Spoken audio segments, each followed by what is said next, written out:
Hey everyone, welcome back to another episode of AWM Insights. I'm your host, Justin, alongside Mena here. We are on two separate coasts, so recording virtually, trying this out again. And here today to talk about hype versus habit, why longer-term investing still is the dominant way to go. Really, this topic is spurred on by an article on Investopedia I came across recently around social media influencers and really, unfortunately, the kind of the downsides to them. Now, that's a very broad statement. I realize that there are good sources of information out there, whether they're social media influencers or otherwise, but it's just another great cautionary tale around media, certainly social media platforms, hype cycles, et cetera. And we're going to unpack our take on that and why, again, long-term investing, kind of the tried and true boring stuff still dominates.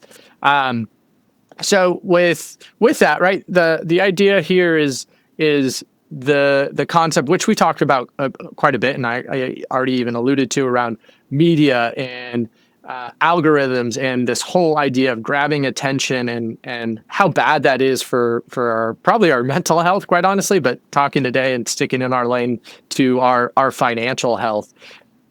Going from one fad to the next really gets in the way of the power of compounding wealth. And there's the tried and true methods that we're going to get into today that are tried and true and have stuck around for very, very, very good reason.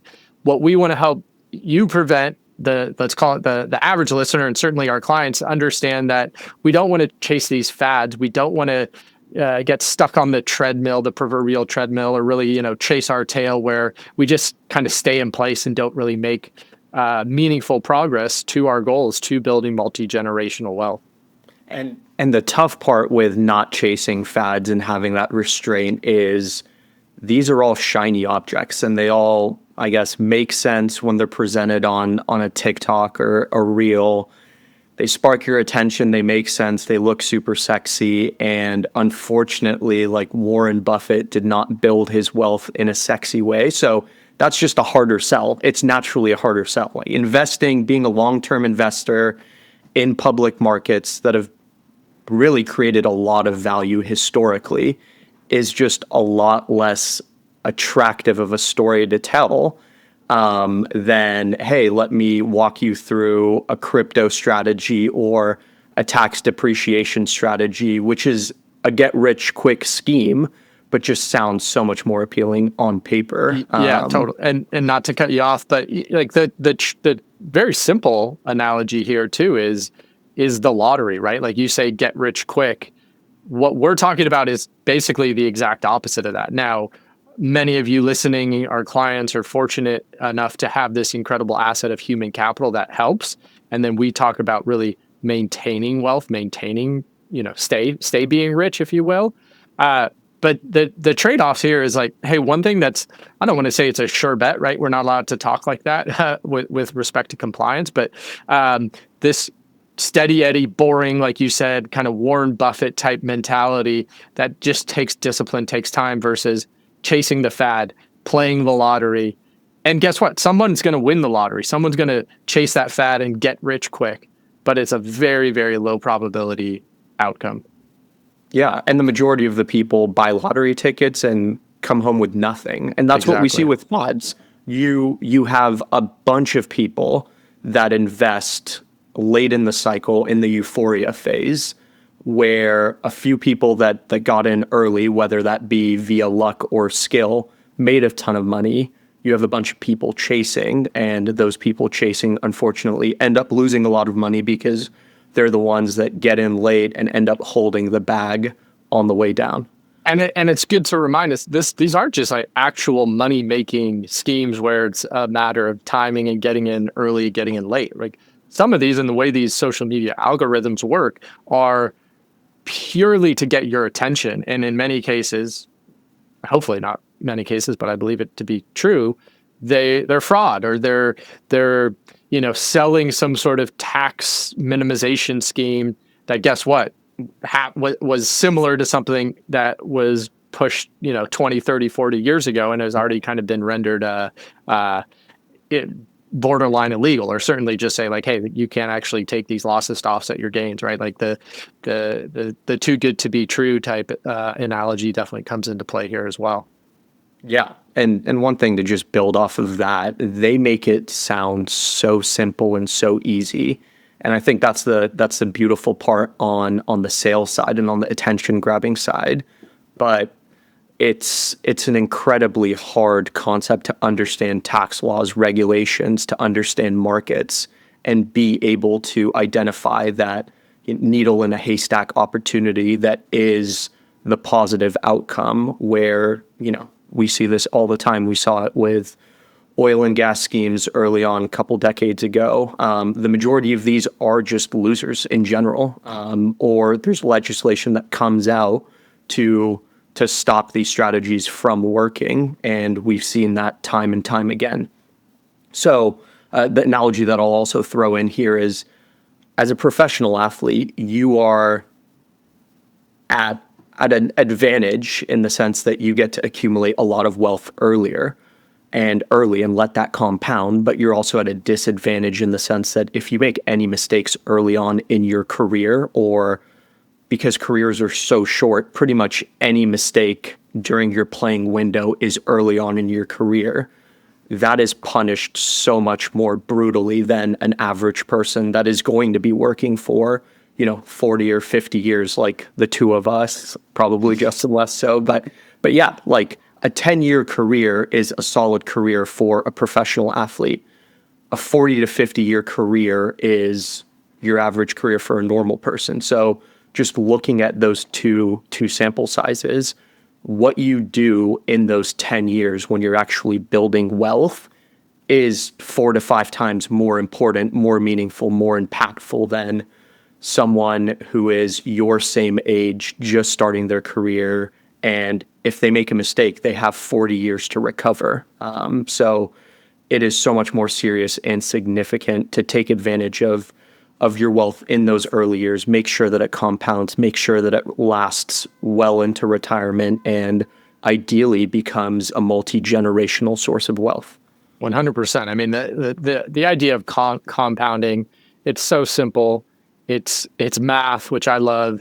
It is a perfect representation of this idea of, kind of boring, but right. And something that really, really works if you give it time. And this is no different in the world of investing or personal finances, or pick your financial category there, or money category, than it is to the mental game. Our good old friend Brian Kane says it all the time, right? This when it comes to your own human capital, right? These little efforts, these little changes, tweaks each and every day, repeated time and time again, lead to huge outcomes in personal life, your human capital, on the field, even in the boardroom if you're a professional, and certainly bleeds over into the investing world as well. And we know that really, really works. So it's a great analogy. All right, this isn't just designed to be kind of a, hey, don't do it, it sucks, blah blah blah, kind of this disparaging type conversation. We do want to spend a little bit of time as we wrap here around kind of the why.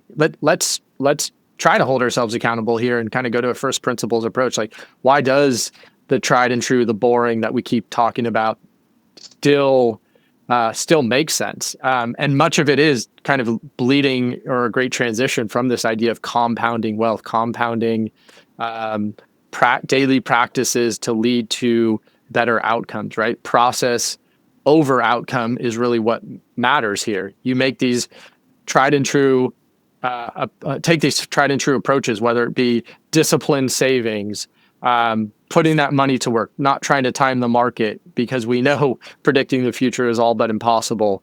Tax loss harvesting, right? Where that is a tax minimization tool that we know about that works, and that's completely stood the test of time, right? It's made it through challenges at various points, and we know it works, and we know that it actually adds to the compounding power of wealth creation, all the way to just kind of like proper alignment. So what I would all encourage everyone to do is take a step back and think about, hey, how is where I'm consuming news, whether it be kind of investing news or advice, if that's what you're doing, or just news otherwise in life, or advice otherwise in life, and ask, what are the incentives here? What is the alignment? Do I have proper alignment? Charlie Munger, Warren Buffett's great long-term partner, had this great quote that I love referencing, and it's quite simply, show me the incentives and I'll show you the outcome, right? You want to have as much alignment of incentives to what you are trying to accomplish. You're trying to accomplish multi-generational wealth over the long term, right? Kind of by definition, multi-generational is very much the long term. Well, okay, let's align ourselves with that goal, right? And that's certainly how we have built AWM, to be long-term focused, to be a multi-generational company kind of alongside you, versus all these social media platforms, news media platforms, et cetera, that are driven to get your immediate attention. They don't care if whatever they're talking about today leads to success 10 years from today. No one's ever going to go back and really hold them accountable for that, right? And so, not to say that there isn't good advice out there, but again, broadly speaking, where are the incentives? What is the business that they are in? What is their business model? If you're not paying for something, well, guess what? You're probably the product that is being sold to someone else. And think about really the odds. Like, I'm just looking at a S&P 500 statistic. 94% of the time, the S&P 500 is up given a 10-year period of time. So if your odds are 94, potentially now 95%, because this is a little bit of a stale data point and markets have done well, your odds of success are that high. Think about the other side and what you were talking about these pretty convicted social media personalities and all the trends that we've seen in the past 5 years, from small cryptocurrencies that are celebrity run to SPACs to meme stocks to NFTs. I would probably bet that your odds of success there are 95.5 in the other direction than just investing in the tried and true approaches that you've been referencing. So you really have to think about, the incentives and the outcomes from, do I want to be potentially right 95% of the time, or do I want to hit a home run 5% of the time and strike out 95% of the time? Understanding also that striking out destroys a large percentage of your wealth and is not an acceptable outcome. I think you have to lean into that concept of maintaining and slowly growing your wealth instead of buying that lottery ticket and hoping that you win the lottery twice. It's just, it's a reckless way of investing your family's money. 100%, right? I like that you used the term reckless. It really is. It really is. It's not most of the time. Yeah. Right. Exactly. When you think about a great analogy here, take the world of baseball or sport of baseball, right? We want to get on base consistently. We want to make sure we're not just trying to hit a home run every single time. We know that just generally doesn't work. Again, maybe there's the very small number, less than probably a dozen, if not a handful of people that play that and do that well. Okay, that's fine. That's what they're well suited at. Guess what? They can probably only do that 1 or 2 seasons, and then what goes on the rest of the time, right? Versus, hey, that consistency, those singles, doubles, maybe you put in a triple there, here and there, and right size, say a home run attempt in a very well thought out, predictable way, and say something like venture capital. But it's well suited, well structured, well sized to your overall wealth and portfolio. So hopefully this is a good conversation. We'll wrap here. Again, if it sounds too good to be true, it probably is. I would also say, hey, we're not opposed to looking at new things and looking at new ideas. But what we always go back to is this data-driven idea, right? What is the data saying in terms of validating something or not? and we didn't really get into the data around this general conversation or this general topic. I referenced an article that does have some data in it, and the short takeaway there is it's actually not very supportive, which is why we go back to our tried and true way, right? It is supported by data. It is boring at times. At least we don't find it all that boring. But I acknowledge that the general population might not be. But that's great. That's why we have jobs and get to do what we love to do each and every day. But yeah, the data just doesn't really support the overall approach. It is counterproductive to your overall multi-generational wealth building for all the reasons we talked about today. And we'll end there, right? Hopefully this was helpful. We are throwing Mena's cell phone number out there for you all to text a topic to, so we'll definitely hit on that. Yeah, my number is 626-862-0355. And just one last thing from my end.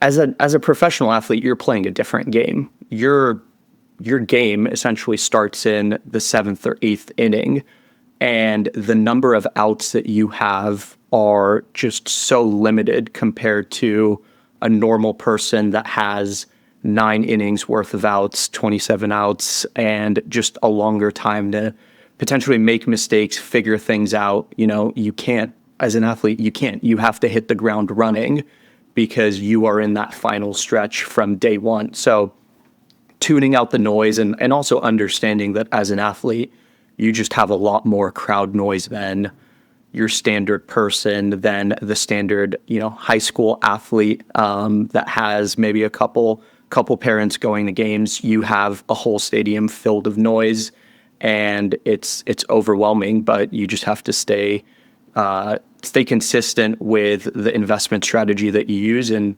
probably adopt the tried and true method. So, yeah. That's awesome. Well said. All right. Until next time, own your wealth, make an impact, and always be a pro. Thanks for listening.